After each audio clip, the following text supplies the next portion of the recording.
Let me just take you through some of the ways in which we try to live conscious capitalism or conscious business and show you some examples. Here, this is, we have the highest quality standards in the supermarket industry. You can go up on the website and look at them. They're there. They're 100% transparent. And you can look at them for every single category. So we do pride ourselves on our quality standards, and they continue to evolve and improve.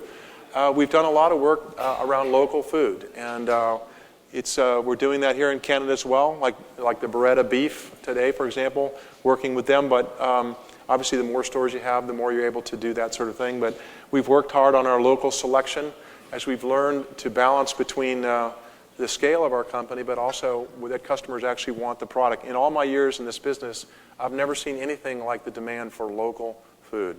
It's bigger than organic demand. It's actually people have this incredible interest in where their food is coming from and what they're eating.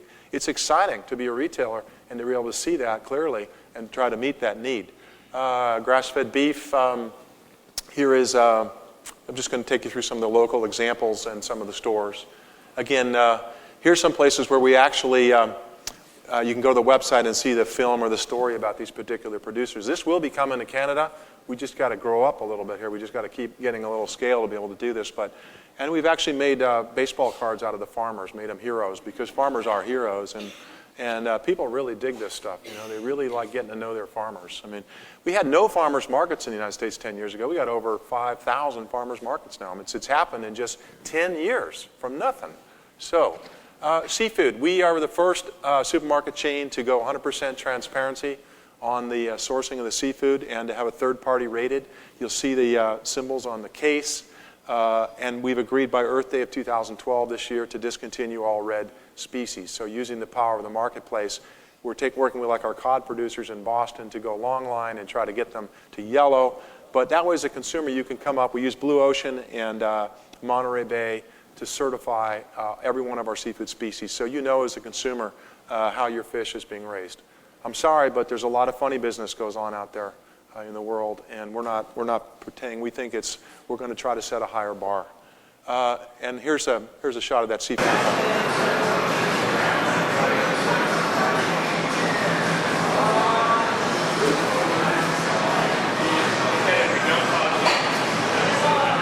There we are. How about that? Meat. Same thing with meat. We just completed 5 years of work or 6 years of work to create standards around meat transparency. It's the five-step, which you can see at the store if you want.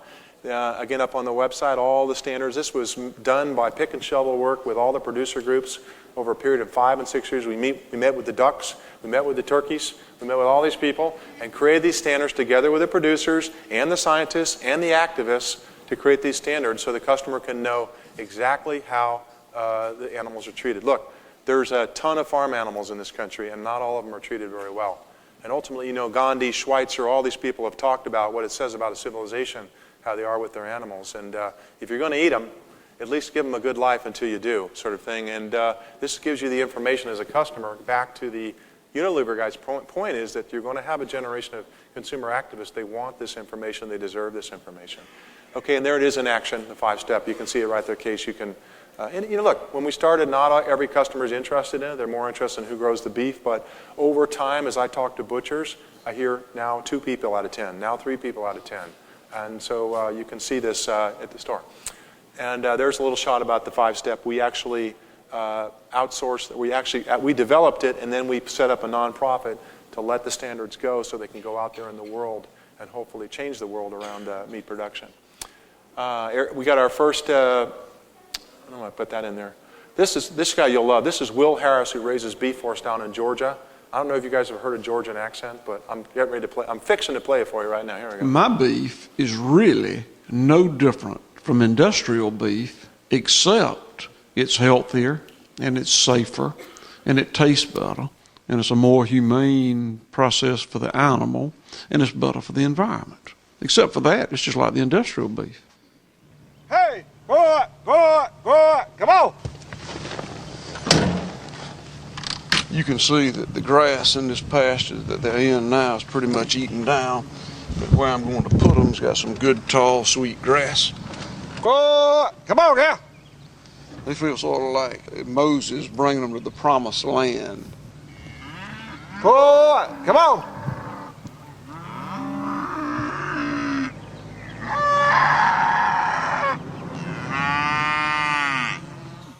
I'm Will Harris. My daughter's the 5th generation to raise cattle on this Early County, Georgia farm. The name of our farm is White Oak Pastures. We've been in business here since 1866, raising cattle, and we produce Harris Family Heritage beef.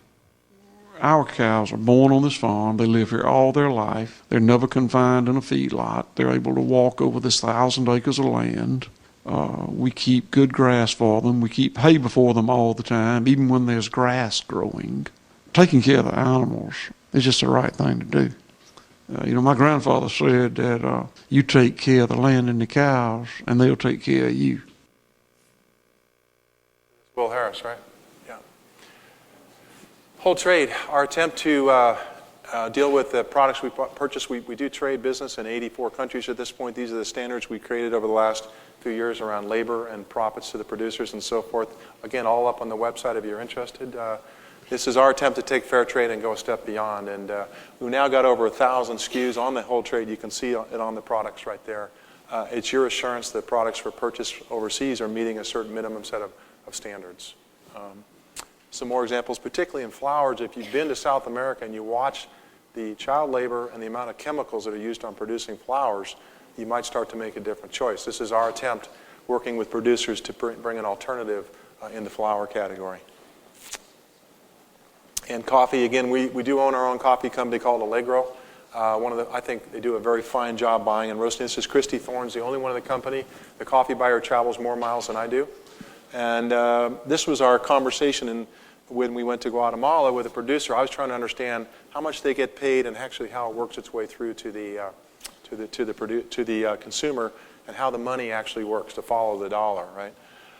We've been leading the efforts around packaging and 100% recyclable packaging and eliminating the toxins in the packaging. In our private label packaging, we just set up a new set of standards for the household category. Many states in the United States have now enacted green laws around the chemicals, because none of the household stuff is very toxic, right? And so we actually have got this eco-scale system set up now. We're just launched to try to give customers a better information about those products. There it is: good, better, best. Another example there of some of the products. We don't have all private label products in Canada yet. Unfortunately, there's a little thing called the border, and you guys have some rules up here. And been talking to the ambassador about it, but it's tough stuff. Really happy about the suppliers. We talked about them as one of our stakeholders, and we have really rediscovered. We use the word supplier rather than vendor. I don't like the word vendor. Sounds like an engineering term. I love the word supplier. If you look it up in the dictionary, it talks a lot about that sort of connection. And we have some incredible suppliers. And in fact, Peter brought over some local carrots here, right? Peter, where are these from? Peter, where are you? Oh, you're not Peter. Where's Peter? Peter? Fanning. Okay.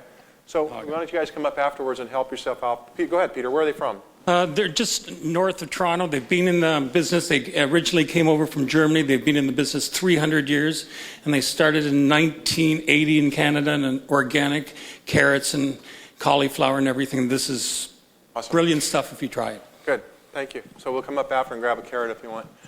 These are a couple of young guys that actually turned down work with Goldman Sachs to go start, and they just got selected as Entrepreneurs of the Year in the United States by the Wall Street Journal. And what they do is they take recycled coffee grounds and they grow mushrooms. And so you buy the box, and you can grow 6 or 7 pounds of shiitakes in your house in just a few days. And these guys are tearing it up. A couple of great young guys that are just great business people. And this is when I get excited, when I see people like that, not talking about it, but actually freaking doing it. It's very cool. All right, this is a partnership of which I'm very proud, because I've been involved, and this is with Earth University, which was started 25 years ago in Costa Rica to educate the poorest of the poor in Central and South America, send these leaders back to their countries to help start businesses. It's an entrepreneurially oriented university. Have you got any of you heard of it? Okay, well, so we support Earth. It's a school, but they also have banana plantations. We buy close to 800,000 pounds of bananas from them a year. We're now buying mangoes and pineapples. I want you to listen to Jose Zagul, the president of Earth University, about the impact that business can have on people's lives.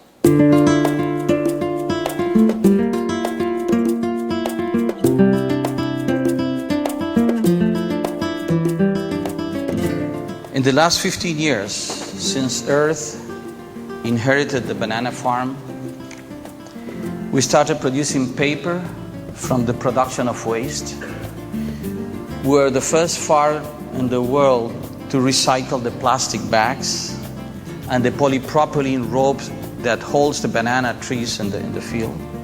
That has been recycled. It used to be thrown away. We converted waste into natural fertilizer. We have promoted and we have used organic blue bags, that is bags with no insecticides or chemical on them. We have reduced the use of chemical fertilizer by using more organic fertilizer and prevented water contamination. We also have created boundaries of 15 meters between the river and where we start the banana production, because before it used to go all the way to the river and contaminate the rivers. We also have an innovative filtering system from our banana packing plant so that the waste of the water that goes to the field is clean and with not any chemical or solid waste. And we were the first farm in the world to use an organic fungicide for post-harvest treatment. And for our workers, we brought them warm food to the field. We installed toilets in the field. Yes, there was no toilets in the field. We created the banana train. Instead of people pulling the bananas, we have an engine that moves the bananas now. We offer good wages, social security and healthcare benefits. We build a cultural centers instead of a cantina and alcohol. And we open up our recreational facilities and a place where the families can train themselves to do things that will benefit the family and put the family together. And that's why we have developed the Earth brand. And the Earth brand is more than just a banana. It's a symbol of how it has transformed the lives of people, improved the health and the environment. It's also a symbol for our present and future graduates that are dedicated to make a change in the planet. And it's also a symbol of how business can be done without affecting negatively the environment and the society.